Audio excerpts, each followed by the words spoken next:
Hello, everyone. My name is Desanj here. I'm the founder and executive director of Speak Undefeated. We are a non-profit organization working in Uganda with youth and single mothers. This year, we want to tap into here in America, especially with all refugees and other Africans, talk about the issues that we are facing and how can we support and lift each other. This is going to be our first conversation here in Texas Fort Worth. So yeah, we are going to jump in with everyone. I'm going to have everyone introduce themselves and we'll go from there. Dorcas, let's go. Ladies first. Hi, everyone. My name is Dorcas BCC. And as for my background, I am Congolese, but I grew up in Kenya. Do you want me to say anything more than that? What do you do? Currently, a graduate student. I am at the University of Texas at Arlington. I'm studying urban planning, city and regional planning. Yeah. Amazing. John, let's hear from you. Hello, everyone. My name is John Barungi. I'm a resident. Stay here in Fort Worth, Texas, and I was, born in Congo. But I was born in Congo, but raised in Uganda for 11 years, refugee camp, and I've been here for about 10 years. So, what do you do? I do a lot of things. Okay. Who you ask? About 4 years in Marine Corps. Now I'm a CBP agent, Border Patrol agent, and I'm also a father. So Okay. Right. Amazing. job. So I listed it as a job. Yeah. It is a job. It is a job. Raising kids is not the easiest. Okay. Let's go to you, CJ. Hey everyone, I am CJ. People call me CJ King, but I go by a highest professional name. What I do? I'm an accountant by the day, but I'm trying to do a full-time content creator. So that's why I'm focusing a lot, even though I'm dedicating half of my time being an accountant. I am a father. Okay. I have a beautiful daughter. Where did I from? I came from Mozambique. Mozambique. Yeah, there's a camp called Maratani. That's my home. So, where That's are why you originally from? I'm originally from Congo. Okay. Actually, I usually forget that part because we tended to be related to where we grew up. So. Yeah. Yeah. Yeah. So I'm host of Afrocast. I guess. What's the name of your podcast? Afrocast. Afrocast. Yes. And you're the founder? I am the founder. Okay. Yeah. Good. We've been around for 2 years. Where can we find this podcast? It's everywhere. I've been lazy lately. We on Spotify, YouTube, Instagram, TikTok, and Facebook. Amazing. So we will be jumping into a few questions that we can tap into. And as you all know, I personally, when I started my journey as a refugee, I was resettled in Utah. And as I have traveled around other states, I want to shout out to Utah and Idaho. They have done a great job of hosting refugees, supporting them through their careers.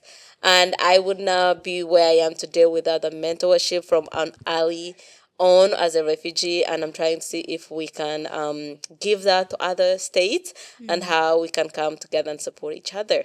And my first question for today would be, what does home mean to you, and what has that defined cost you? Anyone can jump in. Well, go ahead. I mean, I think speaking from a refugee background perspective, it's a little hard to define the word home because, like, from people, I mean, we share almost the same experiences. From people who like have lived in different countries, you haven't lived in one place like for a long time. You have to adapt in different places that you've been with. So for me, I would describe home as like family. Where my family is being home because we've been in different places, learned different languages according to how we've moved. Yes. So Okay, that's a beautiful way of putting it. I love that. John, how would you explain home or define home to you? Home. Yes. I guess just piggybacking off what she said. Yeah. Obviously, home is family, but also for me, home is bigger than that. Where you I was born in Congo, right? Yeah. I was born in Congo. I left when I was barely what of understanding age. I was three Yes. years old, four. I lived in a refugee camp in Uganda Most of your life. for 11 Years. good 11 years. years. Wow. Keyword refugee camp. Okay. And I've been here in Texas, Fort Worth, for about 10 years. Oh, So you can see my definition of home yes. from based off those three locations. Yeah. So if you ask me again, home, I'm not the perfect person to answer the question. But that's home is a mixture of all the places I've been to. But in reality, I've never actually been able to call any of those places home. Home. Because any moment, any time, somebody reminds me that, hey, man, You'll be heading out. You don't You're belong. not from here. how long you hanging out for, man? Like, where you from? Definitely. Like, okay, Yeah. where Yeah. you from? You ask me where I'm from. What's the answer? Like, where should I tell you? Congo, Uganda? Or here. Here now. You know. So I'm just a definitely. journeyman. So Just on a journey. Yeah, we're that's on a beautiful. journey. That's a beautiful way to put it. Definitely, because even when we talk about home, even when we go back home, we don't fit in anymore. Exactly. We are like in between these worlds that we are floating, and we can't really define the home anymore. Beside people who have lived those experiences can quite understand where home is. What about you, CJ? What do you think? Home. Like they say, right? Yeah. We've been to so many places. I was born in Congo as well. I remember when I left because of the war, because actually I ran and I was holding little things. That's my first ever memory I can remember.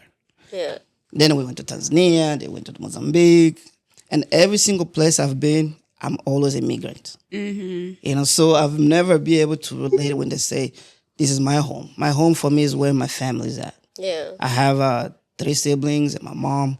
It's always just been five of us everywhere. So that's for me, that's home. Right now is here. Yeah. Everything I do, I think about here. I know most of us would like to invest back home and stuff like that, but for me, when I think of home, I think about America. And I'm grateful for this country for granting us an opportunity to come here. I have a watch. I mark the date I came to the United States. And I wear this watch every day to remind me of the greatness of this country. Definitely. And I love how the common answer through all of this is family. Because you have been so much with your family. So everywhere you go, family feels home. Yeah. And if you do go somewhere without family, you will not feel home. Yeah. So Who's telling? I understand I understand where all that's coming from. So our next question would be, if someone had guided you when you first arrived in the United States, what would you have most needed? Okay, for me, I can speak on this. I had guidance. So when I did come to America, we were resettled in foster care. So we went to start living with white people, and it was a lot of learning and navigation, culture ways. They were nice, supported us. So I did have that support. Even teachers where they stayed late. I would go like early at 6 and got 6 a.m. and leave school at 6 p.m. And teachers would say come early to just help and support me. And I did not know how to read and write back then, so they were there. So I had the support. When I look back on my journey as a refugee, I don't think I would be where I am today if it has not been the support, the mentorship, and everyone to actually show up the way they showed up for me. And asking you guys question, if you had someone who has guided you and mentored you, what do you I think? have a question. Can I ask a follow up question? Yes. When you say we, did you not come to the US with your family? I- How's your little story coming to the US? We came 7 people with an Okay. aunt and other siblings that we came with, and we got put in foster care with my other siblings. We were a little under age of 18. There were four of us, and then my aunt and the two older brothers, they went to live by themselves. So she Yeah. didn't have guardianship over you guys. She did not. Okay. That's a whole another topic that gets me mad. We'll get into it another time. But yeah, but we did have that. We did have that guidance and mentorship for us starting out. That's I think my story is a little different. So I grew up in Kenya. I went to Yes. school in Kenya. So I already knew the language. I could read, speak, write, all that stuff. So English was not a huge problem. Yeah. I think the biggest problem was obviously adapting to the accent, to the US native, however you want to say. Yeah. But like fitting in the school wasn't a problem. I think if I had somebody to mentor me, I also did have a lot of great people in our church that welcomed us through the agency that welcomed us. Yeah. People that were already in college, that lived here, that also went through like the refugee system. But I think in the school system, that's why it kind of failed, because like it was almost sort of like, like forward ISD, not to like bash my district or anything like that, but there was almost sort of like a separation between the English learners and the Native Americans in the country. 100%. So okay. that was, it felt like we couldn't get the bigger opportunities that they We're could getting, get. yes. So I think that was kind of a setback. Like we weren't allowed to take like AP courses or like college prep classes until like later on. That's interesting. Yeah. So that kind of like was a little setback. That was like a huge setback that we kind of had to like navigate and like really advocate for ourselves for. Let me ask you a question. What school did you went to? I went to Poly. Hey, that's Yeah. good. We went to the same school, so. Oh, you went to the same school, Yeah. so you could Yeah. testify to some experience. For me, it's different, right? Yeah. So when I came here, we went to school called INA. Yeah, so did we. So when I came here, I couldn't speak English at all. Yeah. And I never wanted to learn English back home. So Oh, it was okay. on purpose because I thought I was going to go to Portugal or Brazil because I was close to getting a scholarship to go study there. Yeah. Then opportunity came. Well, we went to INA. And for me personally, I recognize few mistakes most people made was to hang up with their own. And I said, I want to learn English by fire, by force. So all my friends was non-English speaker. Oh. I was, non-Swahili speaker. Yeah. So like from Nepal, Burma, Mexico, Nicaragua, we didn't have white people at that school. Yeah. Then after a couple months, because of that, English improved a little bit. I was transferred to Pali. When I went to Pali, I made the same decision. I would end up with non-Congolese, non-Swahili speaker. And because of that, I was able to be linked in with some people who have dreams. Also at church, I was able to meet up some white people because I used to go to Bible study. So thank you to church, even though I don't go much. And I was able to visit the place and see what they do, like the engineers, the entrepreneurs. And I knew right then, in 2012, I want to be like this. And so my entire future, I put myself in a place where I have to succeed. And thank God I'm not sure I've succeeded yet, but I was able to go and be able to accomplish something for myself. Definitely. And school, Poly, I don't know if you guys heard of this program, but when I was there, they will assign us a college advisor, what's it called? And they will help us, guide us. Like, if you want a scholarship, this is how you apply. If you want this is going to apply. So for me, like, that's the guidance I was looking for. Yeah. Could it be more? Probably. Yeah. But for me, that was enough. But they still have the separation, the English learners. And I was in a language center. Yeah, I'm saying like the language center, like it did also deteriorate us in some opportunities. Yes. Like you would agree though.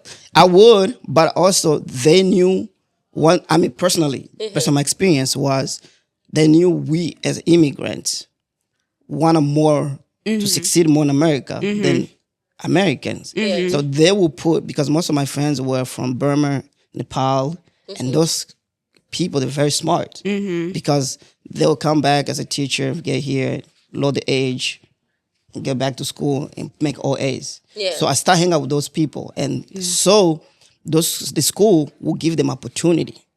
We'll show them, we want you to go to TC. We want you to go here. Yeah. Here's what you're doing.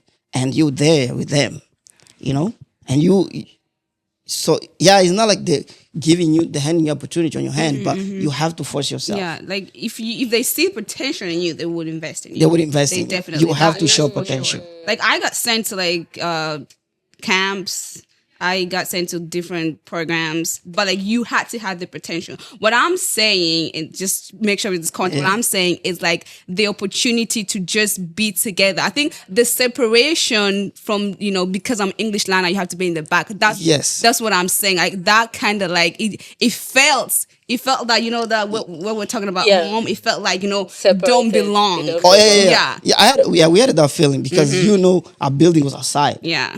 Oh. Yes, our building was outside. We only scared to mingle with other people through lunch. Yeah. Or if you have one of those classes that you must take with the men. Yeah. Okay, I'm blown away. Yeah. Okay. Following up question. From what I hear, it feels like the moment they knew you were a refugee or learning English, they automatically put you in ASL instead of like giving you maybe a test. Let's see if you can test out of these. Because like for me, like yes, you may not know the language, but for example, like math and other things, I feel like not knowing the language does not mean you're stupid or you don't understand. Yeah. I think like in my class, like the language learner students, we were the top students in school. We were always the top students in school. But you're always behind. Like and then we all came from INA. When we came to the US, we took the ESL exam. We took the damn exam, but we still went to INA, and then we stayed there for a year, and then we got transferred to the to the American high school. But we still stayed in ESL classes. Interesting. So they basically just move INA to outside of the building. Outside, yes. From my experience, I think yes, we still had like the ESL classes, but with most of people like. We would go in classes with everyone, but then we would have like ESL classes so we can learn like grammar, English, and things like that. But also they allowed you or pushed you, they challenged you. They did not just like leave you in those type areas, and they offered opportunity to everyone. So hearing your guys' how things run is quite interesting. I'm kind of like blown away in my mind. But what I will say is there's some good things that came out of being Of like course. ESL. Like I went to college, almost half of it paid. Like all the full ride scholarships, like they will always, like he said, they will always push them on us because we were top students. Even though we were separated, but this, when they saw we had the potential, they definitely did push the resources. But like even as they pushing the resource towards you, like you still have to be like, you have to go to the ghost. I'm like, hey, Miss So and So, like do you Miss So and So, like like when you see, like for me, I had other Africans in the community that had we have this community scholars program with TCU. Like a lot of our kids went through that program, so I had people who had gone through that program. So I kind of like started like getting closer to people who I know. So like they have to see you have the vision and the potential. If you For don't them to actually invest in you, invest in you. Okay, I see that and here, John. I want to hear your experience. So I'm gonna start off right where she just stopped. Yeah. Right there, knowing people. Yes. The question was if I was. If you had someone who guided you when you got to America, what would have you needed most? Okay, so I'm gonna start off exactly where you stopped. See what she said? Knowing people, knowing who to talk to, who has gone through the experience. Now that's the last option. That's lacking mentorship. Yeah.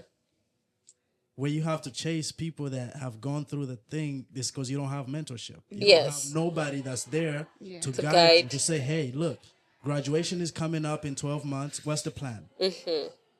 100%. We got here, yes. Shout out to World Relief. Shout out to Catholic Charities. Yes. We got help. 6 months. That's not enough. That's not enough. I agree 100%. For a father of 6 kids, little to no English, Yeah. send him off to a job where he has to work more than 40 hours to sustain the family. More than 40 Mother has hours. to stay home, help take care of the kids. They both don't understand the system here. They Yes. don't understand how the school system works here. They don't understand what you're going. They don't understand what their kids are going through. Yes. They just like, hey, pack your bags, go to school. Cool, yeah. 100%. And they don't go to parent-teacher conference. No, because they don't understand. Yeah. They don't understand. They don't follow up with the what grades. is a parent teacher conference? Most of the messages they receive, they're in English. Yeah. So most of them, they're not reading that. We were the one reading, For translate. them, you're translating everything. I mean, we still are. Definitely. Yeah. You were a child and almost an adult. You're a parent to Yeah. your parents. Yes. Yeah. So I'm not gonna blame my parents because Yeah. yes, my parents also were dealt with, a bad hand, and they also had to, go along. They had to play along. Yeah. That's the only way to stay afloat. Yeah. And then I always go back and think, if all the refugee kids in this area or anywhere in America had the mentorship, had the helping hand, somebody say, you know what? Because we had the potential. I can tell you. 100%. Like she said, there's a lot of kids from our school, refugees, first-time immigrants that went through TCU. TCU is a private school. They have high standards. Not everybody just walks in there. Even Americans struggle to get in there. Yeah. Tuition is like almost $75,000 a year. A year, that's a lot. So a few people get in there, but I can name about a handful of immigrant kids that have gone through there. Yeah. They're smart, but they had, like she said, they had to go looking. They had to seek out people. Hey, constantly in the go. We had a go center. That's where you did all the college preparation stuff. Constantly, hey, can I get into this program? Can you please put me in this program? Yeah. We had potential, but we like mentorship. We like guidance. Yeah. And then for the people that actually helped me, my family, my siblings, Christina Gray, that's one of the person that tried the best. She tried her best to help as much as she could with the limited funding they had back at the organization. Ryan, that's also one of one of the person that I still remember up to this day. They tried to help as much as they could, but they had limited resources. And also our parents, they're dealing with the same thing. They're trying to adapt. We're trying to adapt. Everybody's trying to adapt. Yeah. Getting thrown from a whole different continent to a whole different country, different climate, different weather, different people. food. Yeah. So that's 100%. That's a lot. That's a lot of people was never changed there. it. Yeah. Leadership, guidance, everything was lacking. But we worked with what we had. Yeah. Survived. Barely. Definitely. I think that's a lot of things that I see, but for me also, as being someone who sits on the board of refugees in Utah, I think Utah and Idaho have put it in the work of try to avoid. For example, if someone passes away, they have a fund of stepping in and helping this family. Go find me. Yeah. Yeah. Go find me. Share on WhatsApp. Yeah, if they have places where they can go get food if they don't have food. If you don't know where to get a job, these people help. These people put on celebration for Mother's Day. And there's this school, it's called International Charter School in Utah, where they have now translators where parents come, they can translate for parent-teacher conference. So when I tell you, I came here, starting working out here and actually paying attention within the refugee community, the refugee community out here is really suffering. And I see a lot of potentials with the youth, with the kids, where their life could have went in different direction if they had the guidance and the mentorship. So I'm like, let's step in and just talk about these issues that other states are facing, that I feel like Utah refugees are blessed and are so lucky. Because if you go to a refugee center in Utah, we have a refugee center, guys, in Utah. We need someone. Yeah. No, and Refugee agencies. Yes. Refugee center? I don't I don't know. We have a refugee center and we have a few agencies that we can go and help and get support. And we have the Women's World, where women can go and get support. But how is the refugee center funded? Through the state. Oh. Yeah. And when I tell you, Utah and Idaho have done a great job of supporting refugees. I'm not kidding. And that's why blessed. We, the youth, we have to do a good job trying to help others. Because back in the day, I used to volunteer with those refugees agencies, Catholic Charity and all of them. I'll take it one day of a month. And I'll go there and ask them, do you have anything for me? And we can translate, or sometimes they'll be like, they can schedule to go pick up people at the airport. Oh, yeah. You can do things, So we have to find a way to volunteer to give back to their community. We can't just be waiting and say, oh, there's no support. Yeah, we are the support. Yeah, we are the support. I think we gotta start with us. And if other people, companies see that we are helping and supporting, or we are fighting for our own community, people will step in. I believe there is help here. It's just there's not a bridge where where these two communities can come together and help and support each other. So what do you think is how can that bridge? How can we be that bridge? How can that bridge be built? I think first for most, start talking with the locals and finding out for example, you yourself as refugee, you gotta look in the community. What are we facing, and who can I reach out to? Because as you said, I think we get okay, in my career, I have seen that people have offered me opportunity. People have showed up for me, but it gets to the point where I have to go out there and ask for the opportunity and ask for that. So networking, like as this is the beginning of us just talking about the issues of like the Fort Worth or Texas communities that are facing, and there's more to come on that. So I think we just have to keep going, and the support. There's more things that we can all tap in eventually for sure. No, I just want to give a shout out to a lot of young Africans, may say that, especially females. The last 5 years, personally, I've seen a lot success, especially in education. Men, we are liking. We need to do better. But also, I understand based on the culture thing. But female are really doing a good job, and that's something to be commended for. Amen to that. Well, we're gonna go to our next question, and for people who have went to school in Fort Worth, that's all of you. Honey, we're here before us. I think you should go first. So, how do we make sure our students do not just survive in Fort Worth, but thrive? I think the bridge you're talking, we need youth mentorship here in Fort Worth. We don't have, I was thinking a couple months ago, we don't have a place where someone just come talk to youth of Africans. We only gather to weddings, funerals, clubs. What you doing? You know, we don't have personally have something that can be, or event can be organized just to talk to the youth. And personally, when I started my podcast, that was one of the things was behind my back. Yeah. I was like, okay, I want to grow to the point where I can personally sponsor events like that. You pay someone, just say, hey, come, let's do it. And you find something else they love. Kids right now, youth, they love music. You bring some people to entertain them, but at the same time, somebody have to talk to them like, hey, this is what I do, what you do, this is what you do. Why I say that? When I was in 8th, 9th grade, there was this guy came from Seattle. Yeah. He was selling a book.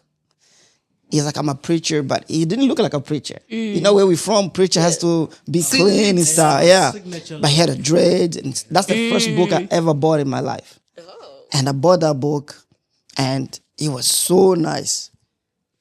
It was so nice. And I read it, and he started telling us, especially us young black men. He wasn't talking about refugee particular, because it's a mixture of everyone. Yeah. And I was, oh, wow. So mentorship doesn't matter. Yeah. Till today, I still review that book. It was a small book, but I don't read it because of the book. I read it because of the person who his message never left me. Yeah. And that's something we need to create in Fort Worth. And don't think of, I'm young. No, you're not. You're already 18. Young people can do stuff too. You're young, but you can still do things too. Yeah. So we are still on the same questions, talking about how do we make sure our students do not just survive in Fort Worth, but thrive. I would like to hear your guys' sides. Do you want to go first? I actually, one of my mentors who I met my I think it was end of junior year or senior year. His name is Bisimwami Tima. He was my teacher towards the end of my high school career. He is actually starting this program where he wants to mentor more young people and create a safe space. Like we just talked about, like, maybe not a refugee center, but like a refugee mentorship situation going on. Yeah. So we hosted a career readiness. It wasn't a really career readiness, but it was more of like engaging people who are already in their career. Oh, yeah. So we had a few people who came. We had a doctor. We had some engineers. We had like people in STEM and tech. I guess that's the new future. So we are trying to kind of figure out how to give back to the community and create a space where young people, like you just talked about, the preacher. Like it's easier for someone who also came from a refugee camp speaking to another person who also was in a refugee camp, is now a doctor. It's like, if she can do it, girl, I can do it too. You know? I mean, so it's like we're just trying to create that image. So I'm glad we're having these conversations. I'm definitely going to pass your contacts to him or his contact to y'all. So like, because he's a teacher and he's a coach, he's a husband, and like a lot of the kids are in college and in high school. So we need the faces, we need the voices, different perspectives. So yeah.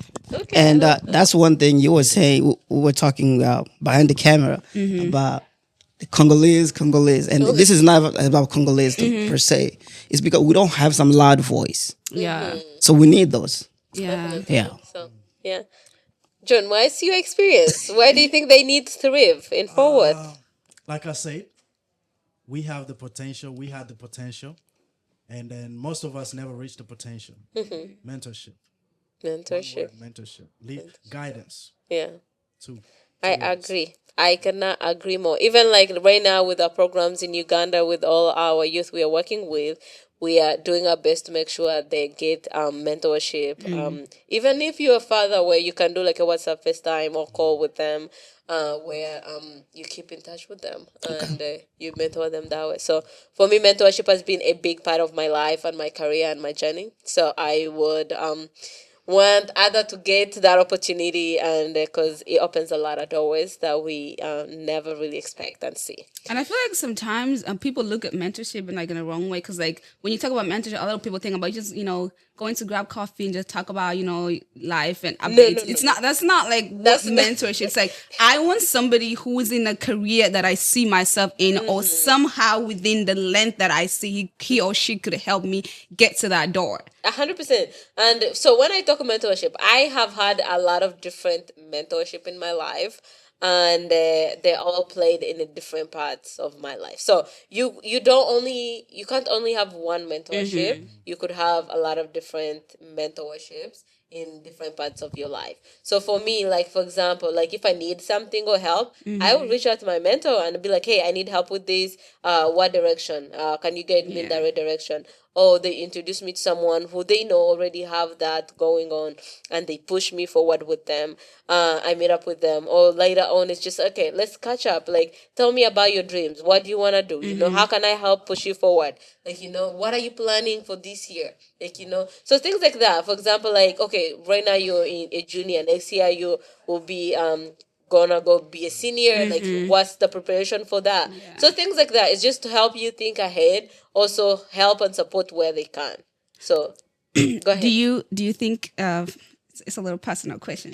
Does your mentor have to be the same race as you? No, Okay. 100%. I have all different types of mentors in my life. They don't have. But do you think how much impact do you think it would play if your mentor was a white man in his 50s and you're a 20-year-old African American or African girl? Do you think? Girl, so I have heard. Okay, I have had men who are mentor in for example, my vice principal from high school. He's white, and he's still mentoring me up to this point, even through that. I would say it depends how well you guys connect.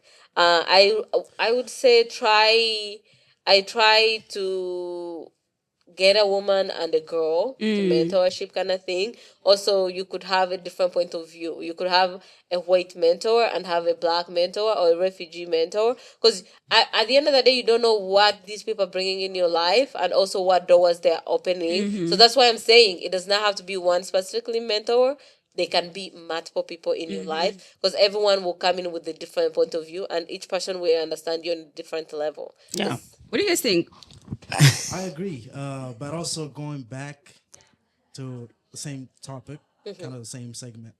I would prefer my mentor, obviously, to have experience of what I'm trying to get into. First. Yeah. Second, I'll prefer. This is a perfect scenario. They look like me. Okay. Okay. Yeah. That'll be. I'm excited now. I'm like, oh my god, this guy. I'm trying to get in here in this sector. And I'm like, man, where's the black people at? Oh, well, all the black people at. And boom, here comes a black guy in the same sector I'm trying to get in. Yeah. Now I'm excited. I'm motivated. Yeah. Motivation just Now it goes feels up. more real. Achievable. It feels attainable, Yeah. reachable. But like you said, 50-year-old white person, yes, they can guide you, but are they gonna have are they gonna know who you are at the day? do they understand? who you are. But And- also, it yeah. depends what experience they have lived. There's some people who have traveled Okay. outside of Girl, that. we're talking about he was in Mount Kilimanjaro. No. There's actually people who have okay. One of my mentor who is still in my life right now started out as my brother's friend. He has traveled the world. He has worked in the refugee spaces. Okay. So yeah, there's people for me that I have interacted with that I know. Yes, they are white, but they have traveled, understand refugees experience, immigration experience. These are people who have taken time to study. I'm not saying they're bad, but I'm saying there's some people you never know what experience they have lived or what time they have taken to study. I could be white, but there could be a black person inside me. Okay, I definitely didn't say there was black. I didn't say that. I just said No. I'm just giving you a lot Yeah. of different scenarios or experiences that I have had with a lot of different people. And of course, there's some people who I have met.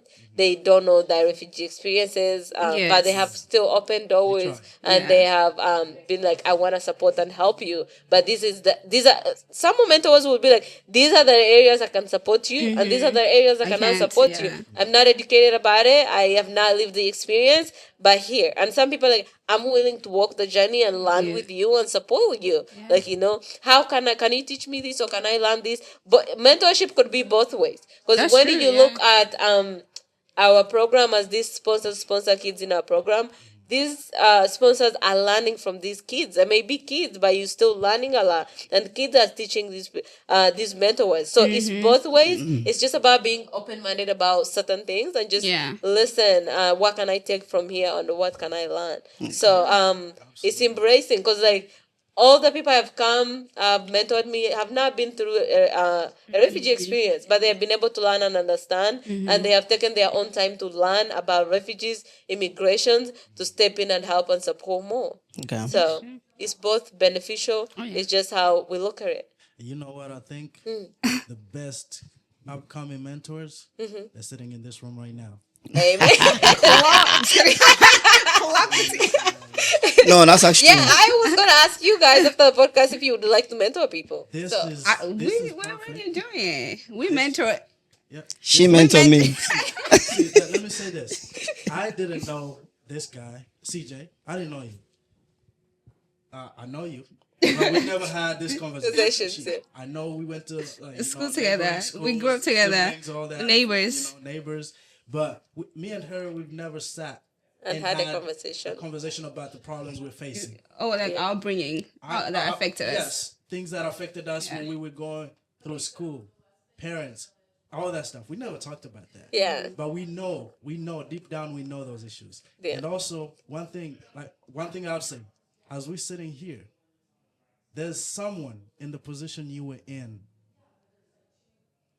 when you had just got here. 100%. Utah, Texas, Idaho, Yeah. Michigan, somewhere. Some Somewhere. kid is like going through it right now. Yeah. They don't know what they want to do. They got the potential, but nobody's paying attention to them. And I have met so many guys. I have met so many kids like that. So many youth like that who are working so hard. It's just if they just had the right mentorship and the right guidance, they would do so much more. Also, they have to learn how to reach out. Personally, me. How are they gonna reach out if they don't know you?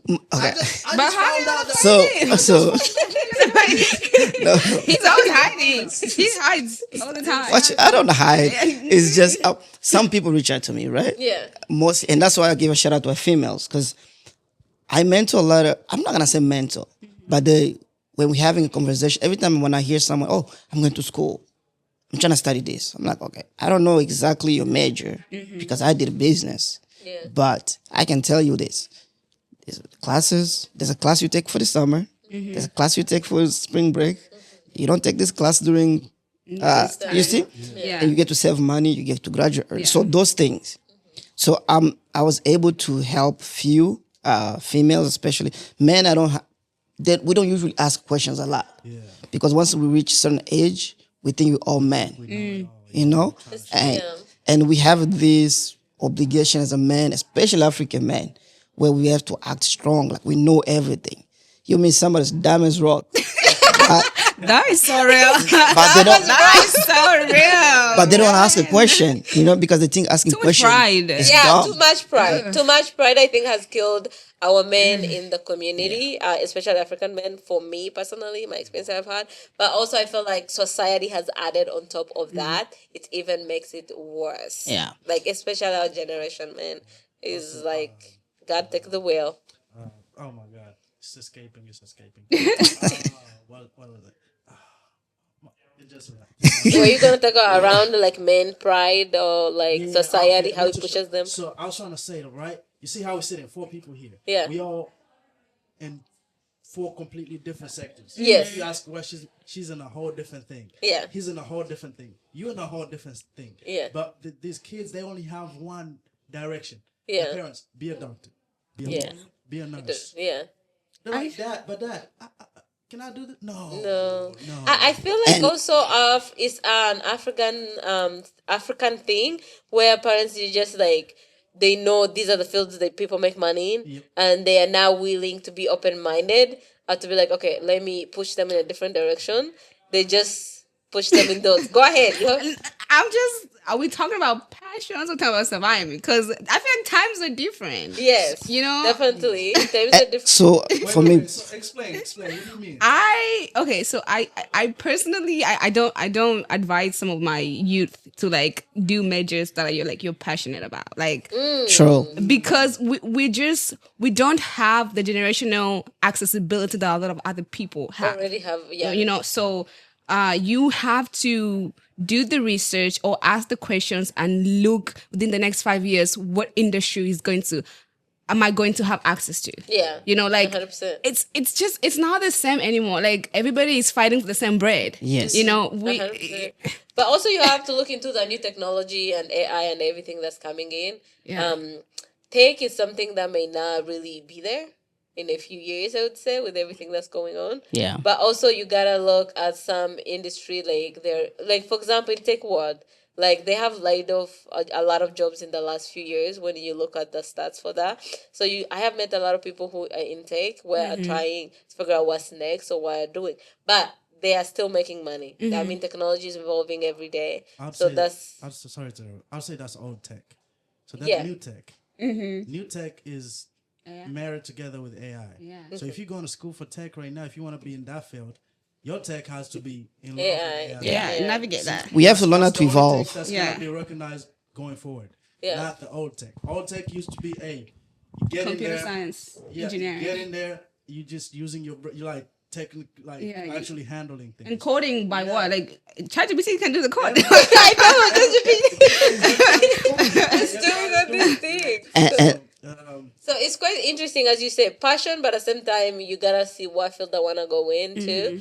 And also be creative. At some point, do something outside of the box that people are not doing anymore. Like, that's the one thing society is now pushing. It's like, okay, you go to school, you get a job, you do that and that. But let me go to school, do something completely different, Exactly. find my own path, my own way. Let's not just be numb to a society thing. Because I feel like in our community, there's this thing where, okay, let me go to school, graduate, and get a job, get married, have kids. When I graduated, I told my family, y'all don't better ask me a single thing about anything. Yeah. I'm gonna do my own part. So Yeah. it's just also it's hard, I would say, but also get out there, just push yourself and find your own way. I think we'll find some time to tackle that topic, especially from a Definitely. female perspective. Point of view, Because yes. it's different for them. And Yes. it's also different. You're like, Yes, you're 25, yeah. this is your prime. I 25 know. is your prime. You need to find a husband. By the time you're 30, no man is going to want to marry you. You're going to expire. no, I'm gonna expire. That's not what gets me. I think that's gonna be a good topic. Actually, I'll be looking forward for that because, yeah, I have a lot to say. No, but your question was back to the first or second question. Mentorship when we came. Some of us in Africa, I'll speak of my experience. Right, we used to go to school, but we had nothing in particular to study except be a doctor and engineer because that was. If you're a doctor, you respect. If you're an engineer, you respect it. A little bit of lawyer. Yeah.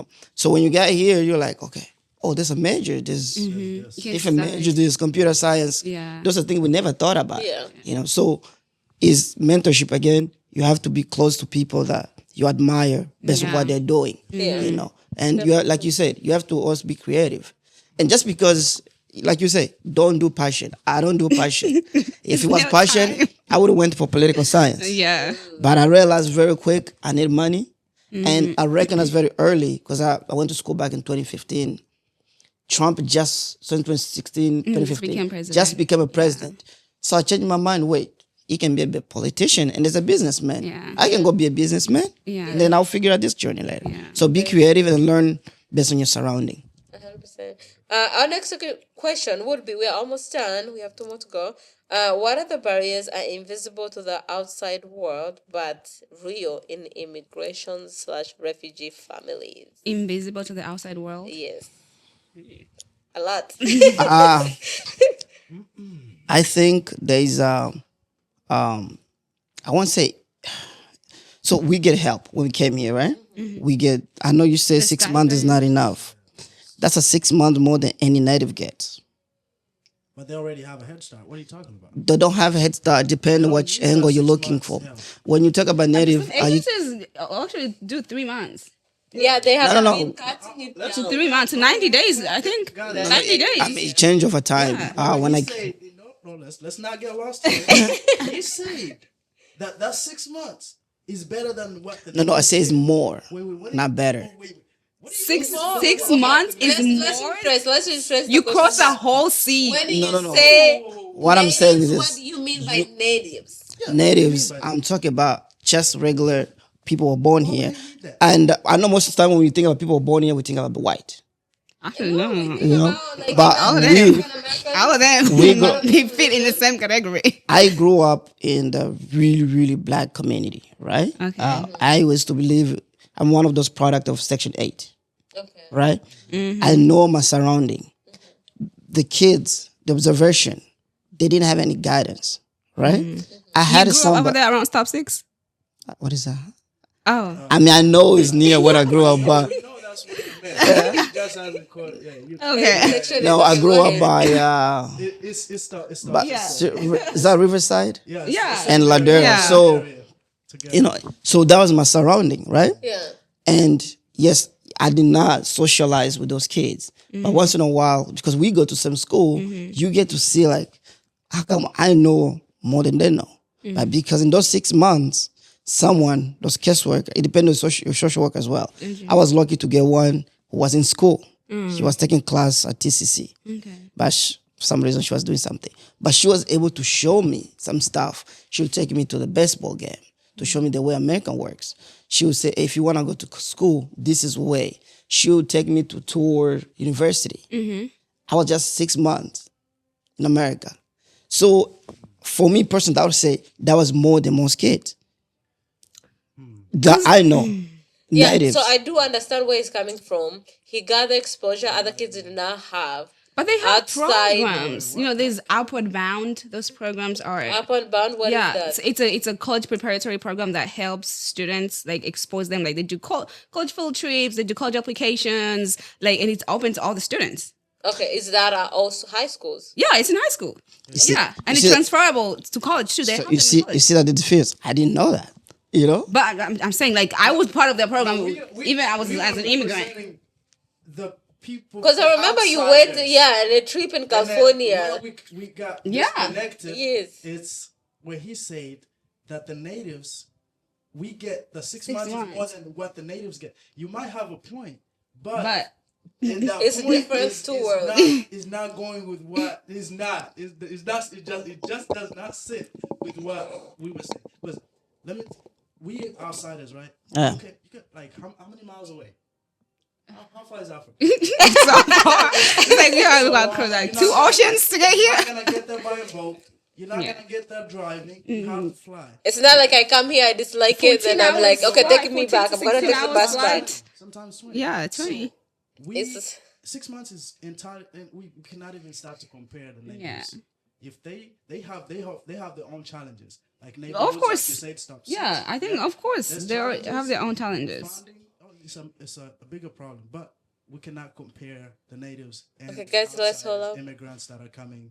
The immigrants that are coming all the way from different countries to here. So I just want It's Okay. No, I but understand. I we can understand. talk about that off camera. We can go back and forth and see what Even don't we can quote do me next. okay. on Also, camera. another thing I would wanted to highlight or say, when we see this, like we have taken out, we have talking about like education, mentorship. If we are coming outside of that, being exposed to the state itself or other opportunities are there out there that are not related to education or mentorship. For example, there's a program in Utah that like sometimes they give out basketball tickets to go to basketball games. Um, there is certain things like where they take women, like you get exposed, you kind of like see America and other things what people are doing outside of just your own world. They take The, women where? like to just What do you mean? no, okay, maybe that sounds weird. No, for example, they have like events. Oh, like Okay. other women's come together. For example, they have a program where they help women with their businesses in Utah. Like there's like cooking programs or like supporting you in any way of business. They have like sewing classes. They have like classes where women come together and do certain things. And then they have programs where the youth come together or they take them on like different like to just get exposed more to the American world compared to here. Because I feel like here, most of the women or most of the families I've seen is sleep, work, sleep. Like they And don't church. and charge, and they don't have the time of like let me explore what's more out there. How can I expand myself? Like of course the youth do that. Oh, they're in clubs, they're going to this and that, and also like how do we get our community or youth in our community to network on a different level as well? Because like I feel like they do a lot of partying instead of like for example like I have been to a lot of networking events in Texas, here, Fort Worth, and Dallas. I promise you, I have met more Western Yeah, that's what we're just talking Africans. about. Yeah, more Western Africans Yeah. and African American compared to other like other cultures, I would say, Yes. and which is very interesting to me. But when I'm in Utah and I do these events, I meet a lot of people. So going back to wrapping up our conversation today, what would change in our community if every refugee, immigrant student believed they belonged in college? And that's our wrap. Like everyone believed they will belong and we have the support. What do you think will change in the community? Well, I'll I, probably I I be don't part of believe that. everyone belong in college. Huh? You don't believe I don't everyone believe belongs everyone in. belong in college. Okay. It's Uh, okay. uh, It's not everyone's no, cup of tea. we has to be honest, right? Yeah. Yes, so Uh, honest 100%. just make sure you know if I don't. I think college is good investment. Okay. Okay, All right. 100%. But Yeah. I don't think everyone belong there. So if you know you don't belong there and you have certain skills that can be transferred, you can make a living, build something out of it, you don't have to go. Also, there's a trade school. Yeah. Okay. True. If you want to go to trade 100%. school, that's something you can do. We have a lot of entrepreneurs. You don't have to go to school to be entrepreneurs. You can do that.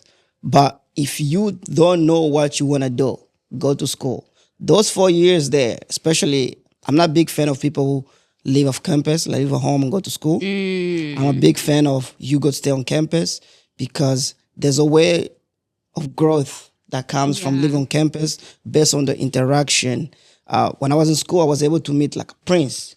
This guy say like I'm a prince of some countries in Asia that you don't even know nothing They about. existed, yeah. You get to meet some governors, kids from that. Oh, my dad is governor. My dad is this and this.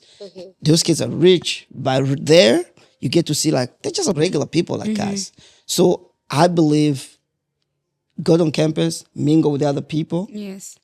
be open to different experience. But if you don't think you deserve to be, I mean, you belong there, not deserve it, then you should. That's Okay, as we wrap up, I your agree. last thoughts. I agree. Like college is not for everybody. But if we were to stick to the question of saying what will make everybody, what would happen If everybody everyone, felt yeah, believed like they they belonged in they college. belong. You know, like I said, the sky's the limit. We had the the potential. Some of us had the potential. Some of us have reached that potential. Some of us did not reach it. But Yeah. if we did feel like we belonged, if we had all those things we talked about, mentorship, leadership, guidance, I don't know what to tell you. That There's sky is nothing the that we limit. yeah, there's Yes. What about you, Dorcas? things we have, we already like surpassing what most people expected us to do. To do, Yes. yeah, 100%. Yeah. I think, like you guys say, I'm a little biased because I'm definitely pro education. I agree with you. I listen. I was raised in Kenya. That's the one thing you're told: go to school, Cool, school, school, school, school, school, school, school, in the morning, evening, 100%. night. But one of the things that I have seen, especially in a lot of our young people, damn, that makes me sound old. The young people is there's this notion of wanting to.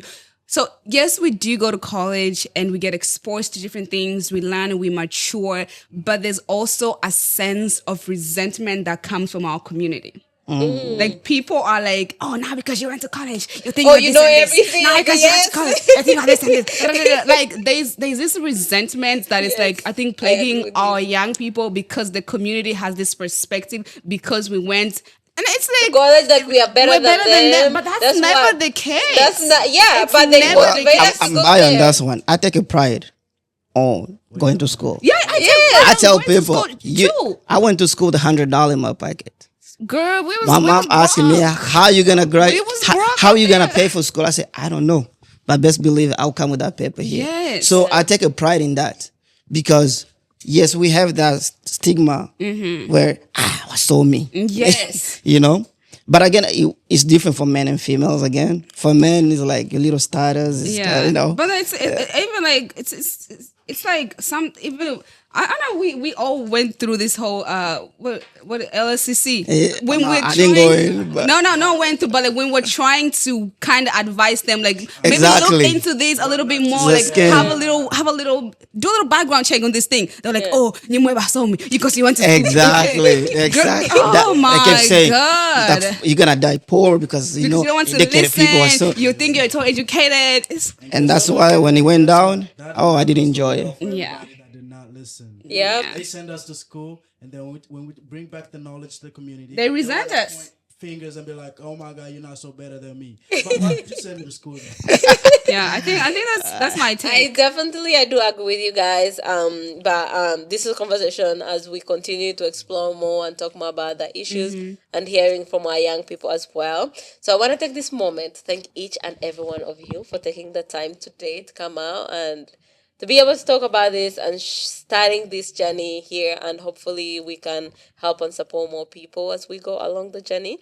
But thank you so much for tuning in today. We really appreciate it, and we'll see you on our next channel. Okay. Well, this was great. wrap. Yeah. I've had some different podcast section, but I've never been part of the conversation. I'm usually on the other side. It's good to be on But this this side. wasn't like she wasn't just asking; we were all asking together. Yeah, Yeah. but it's still for me. It's new, you know. But I did enjoy it. Hopefully, when you get back, we'll do more. Definitely. I tried to get her for so many days, so, you I know, don't almost a like year. talking, She guys, always I'm tell me, shy. "I'm not." Look who's You know? shy. So, so this was great. I hope you guys enjoy as well, This like I was fun, did. yeah. Because if you on this microphone, you will enjoy it too. So you can find me on Afrocast on all platform, or CJ King if you want it. I don't know where can we find you. Oh, they can find me undefeated underscore UG, speak undefeated. Those are our platforms, Karungi and Florence Foundation. You can just Google my name, Desanj Quenhera. You should be able to find me as well. And also go support my book. I share a lot about refugees' journey and how long it takes to get here. And that's something a lot of people don't know actually as refugees. So that's another topic we would love to jump in and chat more about with everyone. The process, it takes years. And to get that status for a refugee is not easy. But we look forward to bring more information about immigration our lived experiences. That's the one thing I love. You'll be hearing it from those who have walked the journey and those passes and the challenges. So thank you. Thank you, guys. Wait, where can they find you? You know, Okay. Find me on LinkedIn. Just kidding. My name is Dorcas Bisis. You can find me anywhere. Just first and last name. Yes. Yeah. As for me, you can find me anywhere. Walmart. And last but not least, to the kids back there, to the refugees that just arrived here, to the refugees that are out there that need help, reach out. Undefeated Foundation. I know right now is based off back home. That's where they're doing most of their work. But you can reach out, females, males, anybody that needs help. Anybody. We all here. We've gone through that experience, and if you need help, reach out to any of us here. We're definitely more than happy to help. Definitely. If you're a refugee, immigration out there looking for help, mentorship, and support, please reach out. We'll connect you with mentors. We'll guide you as much as we can. And if you want to be a part of the conversation as well, please reach out. We are welcoming people, and we thank all of you. So I think.